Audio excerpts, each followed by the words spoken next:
We believe that the hardest thing a leader will ever do is drive a strategy or a plan that requires a change in human behavior. A lot of times when you launch an initiative or there's a major change and you've got a lot of momentum, you get these early signs of success and you think you're making it. You think you're getting through. And what's really happening is those are your early adopters.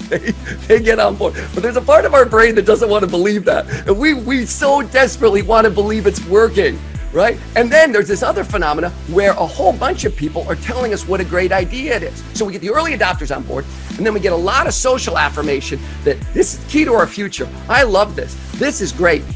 We think we got this thing. Only you start to notice no one's doing anything. Right? After those early adopters got on board, nobody's behaviors changed, but everybody's love it, that thing, yes. I think it's universal. I don't think anybody gets a pass on this one. And not only that, not only does every leader, the best leaders, the best organizations struggle with this, nobody is okay with it. Like there's certain things we struggle with that we sort of accept. Nobody's good with this one. Everybody thinks this should be table stakes. Like this should be the one. These people work for us. This is the one variable we should be able to control. Do you ever feel that way? You ever been driving in your car and you realize you didn't used to talk to yourself? And it's coming out. Can we just do this one thing? You told me you would. Most leaders know two things. The first thing they know, we have to narrow our focus. Leaders say this all the time. We have got to prioritize. You've probably said something like that yourself in the last week.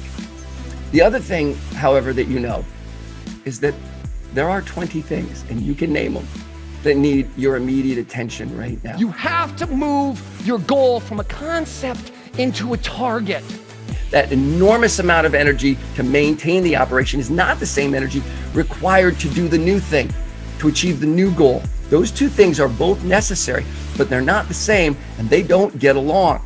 They compete for time, energy, and attention. All right, so what have we said so far? Execution is harder than strategy. The kind of execution that's really hard is the kind that requires a change in human behavior, and we don't get to blame the people. People don't fear change. We think they do. We say this, I've caught myself saying this, like it's not only true, but everybody knows it. Well, you know, people resist change. No, people initiate change a lot. But it looks like they resist change because what they resist is uncertainty. See, this is good news, folks. As a leader, this is good news because if your people resist change, you can't do much about that.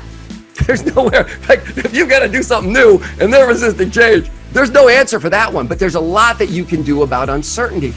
So my question is, what if the new goal, what if the key priority, what if the one thing that you're going to try and do in addition to maintaining the operation, what if that did not raise uncertainty? What if it felt like the one piece of sanity in an otherwise very frustrating life right now? The rules, the natural laws for execution turned out to be the very same rules and laws for engagement. I want you to ask yourself this question. Do the people who work for me feel like they are playing a winnable game?